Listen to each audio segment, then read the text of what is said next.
So as I said, this is our chance to get a kind of a real nugget of good learning or experience from some of the top thinkers in Lean. And we are lucky today to have Mike Osterling. So Mike is a Lean thinker, author, and consultant, and I'm happy to say a good friend of me and also of Central Coast Lean. Mike's been up here. We've talked and chatted in person. I think we actually did a socially distanced backyard thing a few weeks ago.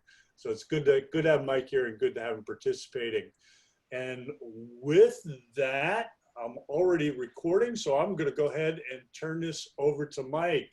Mike, it's all right. yours. Actually, I want to do one more Mad T. Okay, so that's the same thing we just did, where type in your response, but don't hit enter until everybody else does. And this one's going to be easier, maybe. So my question to you guys is, at work, before we were talking personal for the most part, but at work, what impact has COVID had on the amount of change going on? So my question to you that I'd like just simple answer on, the question is, the pace and amount of change has either gone up, it's stayed about the same, or it's reduced, it's gone down. So if you can answer one of those three things, it's gone up, about the same, or its pace of change has reduced. And we'll give you 15 seconds to think through that one. Okay, Mike, I'm going to let you do the countdown. Oh my God, that's the technical stuff. Okay. 5, 4, 3, 2, and 1. Hit enter. All right, up, up, up. Recent retiree gone down. Up, about the same. Up, about the same, about the same. Way up. And I think that's what we're seeing in a lot. I've gone up a lot, and this wasn't a statistical. I could have done a poll and had the percentage, but it sure looks like for the vast majority of us, the pace of change at work has definitely gone up. And I think for all of us, the pace of change, especially the first couple months, was crazy through the roof. I know as a consultant, it was, I will tell you, this is, 100% honest. That's one of the problems you have when I'm on. You get the truth, the unvarnished truth. I pretty much, as a consultant, 95% of everything I was doing was on site with clients, and I was almost paralyzed for about 3 weeks. I've been doing this stuff as an external consultant for more than 20 years, as an internal consultant close to 30 years, and it was just, change is freaking scary. And when it happens to you without any warning whatsoever, again, it can be paralyzing. And so one of the realities is when we, all right, now we can see if Mike can talk and navigate a Zoom share thing at the same time. Apparently not. One of the challenges that we have in the change world, you should be seeing my screen now. One of the realities that we have is change results in fear.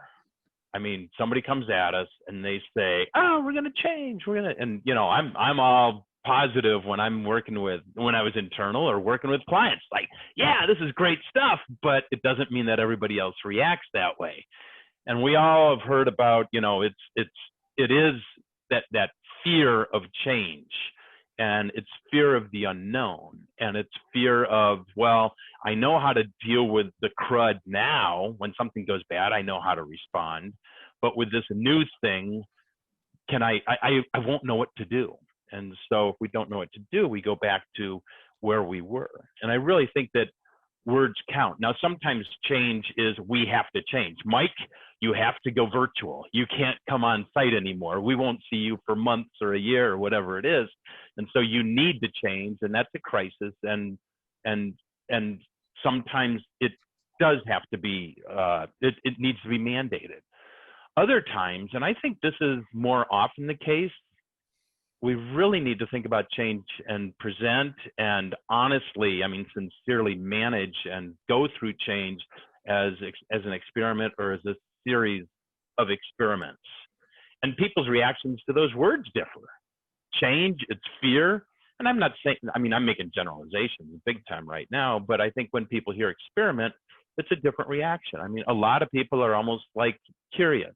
And if they're part of the experiment and we're sincerely saying, hey, I want your input, no, don't literally try to break it, but maybe try to break it and help us understand what is it that we're missing. And people, this sense of inclusion is fantastic. And that sense of inclusion is just one element of these factors of change, or what do we need for effective change. So I was introduced to this five element model of change a number of years ago, and I love it because I'm a pretty simple, pragmatic guy, and I'm not sure that this has been vetted by a bunch of psychiatrists or psychologists in Austria or anything, but nonetheless, I think it's a good basic foundational stuff. If we're going to put in place change, if we're going to make changes, let's think about these things: purpose, motivation, skills, resources, and an action plan. And one of the things I like about this is it says, hey, if we're missing one of these things, there's going to be an unintended consequence. And when we talk about purpose is, what is it? Why are we doing it? This is big picture. Now, this may be true at an organizational level, a department level. This could be true, hey, just my small work team, or it could be true with my wife trying to convince me to change. Okay. So what's the purpose? What's the reason behind it? And if we don't understand the reason, people are confused. Why are we even doing this? Okay. This motivation. So this is more of a purpose as a organization or group or whatever, the reason we're making the change.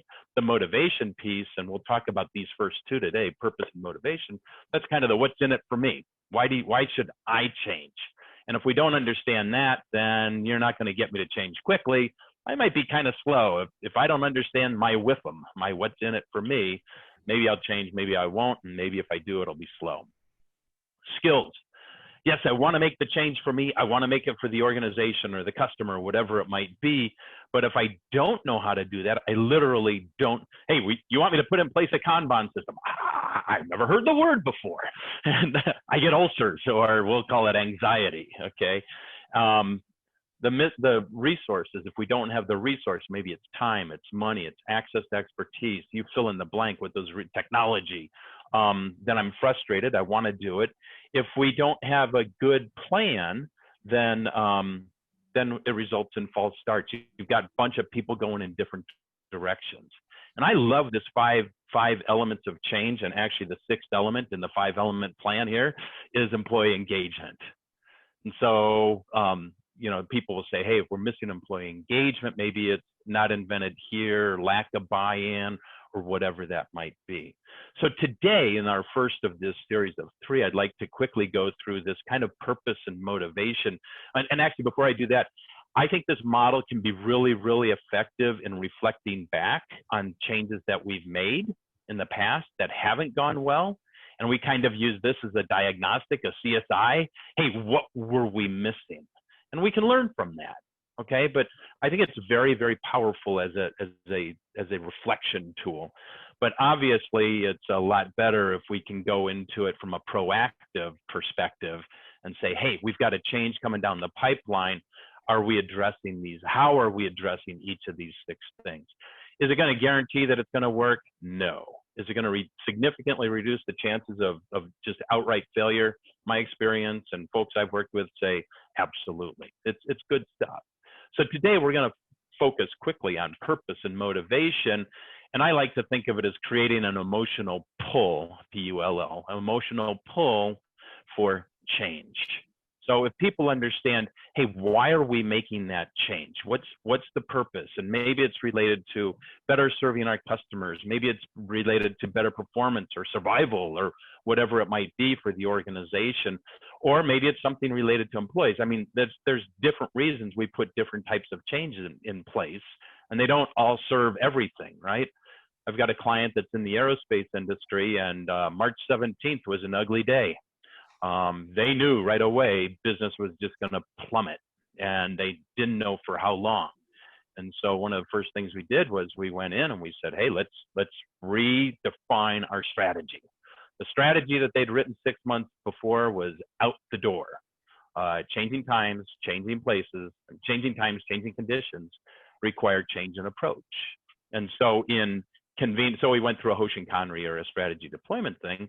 And hey, the first thing they talked about in rolling this out and doing the first rounds of getting feedback from the folks that were executing the plan, the catch ball, first thing they did was saying, they put it in context. This is the reason that we're recommending these changes. We want your feedback. So again, it relates to, hey, purpose relates to the organizations.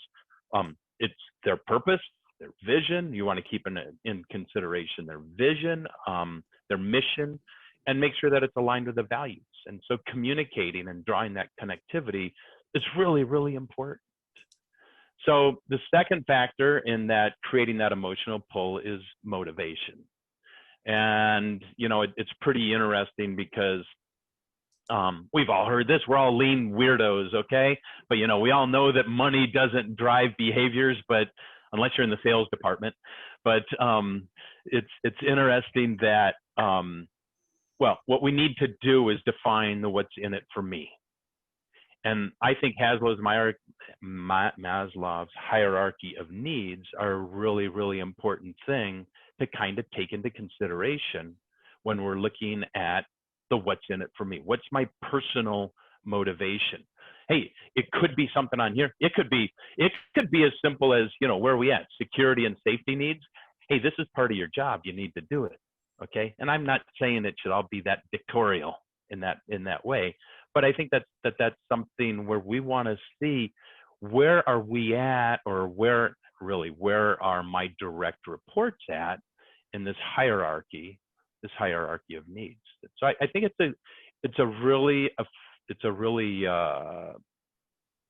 it's a responsible approach to saying, hey, what's in it for me?